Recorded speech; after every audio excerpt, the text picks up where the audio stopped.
Fid-dawl tal-proċeduri legali li qed jiffaċċja minħabba kont sostanzjali b'riżultat tan-nuqqasijiet li seħħew taħt it-tmexxija tal-eks-Sindku Nazzjonalista Helen Gawci, il-Kunsill Lokali tal-Gargur iddeċida li jimxi mal-kawża, iżda mhux jeskludi li jfittex għad-danni lil min kien responsabbli. Il-Kunsill qed jintalab iħallas l-ispejjeż marbutin mal-avveniment tal-boxing imsejjaħ Pjazza di Box li ġie organizzat fl-2024 kont li ammonta għal 20,000 euro. Is-Sindku attwali Laburista Mara Jameli sejħet laqa urġenti 2 biex jiġi determinat kif għandu jipproċedi l-Kunsill. Anke wara li mill-ġdid l-istess Gawci baqgħet m'għamlet xejn anke jekk indikat li se tħallas l-ispejjeż kollha hi minbuta. Fil-fatt kważi xarejn ilu waqt li ħadet sehem fil-podcast ta' Riki Karwana, l-eks-Sindku Nazzjonalista kienet iddikjarat hekk. Dik tħalt responsabbli jien għalija, mhuwiex il-Kunsill. Jien tħalt responsabbli għalija.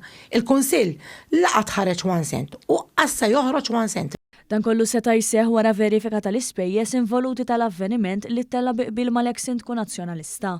F'messaġġ fuq il-midja soċjali s-Sindku Mara Jameli qalet li wieħed għandu jifhem li l-avveniment seħħ minn wara dan il-Kunsill u bla ebda vot approvat mill-baġit biex issa l-amministrazzjoni preżenti qed tiġi ffaċċjata inġustament bi spiża żejda. Tenniet li s-Sindku preċedenti kienet ikkommettit ruħha mal-Kunsill ta' dak iż-żmien li l-fondi neċessarji kienu se jinġibu minn sponsors li kienu se jkopru kollox.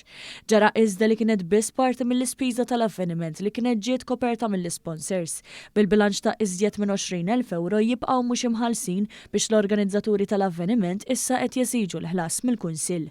F'dan l-istadju ħabbret li ttieħdet id-deċiżjoni li l-Kunsill isegwi l-proċedura mitluba mill-liġi f'tali ċirkostanzi, filwaqt li jirriserva dritt li jirkupra kwalunkwe spejjeż unfiq li jista' jkun kostrett taħallas b'konsegwenza ta' tali arranġament mingħand dawk responsabbli.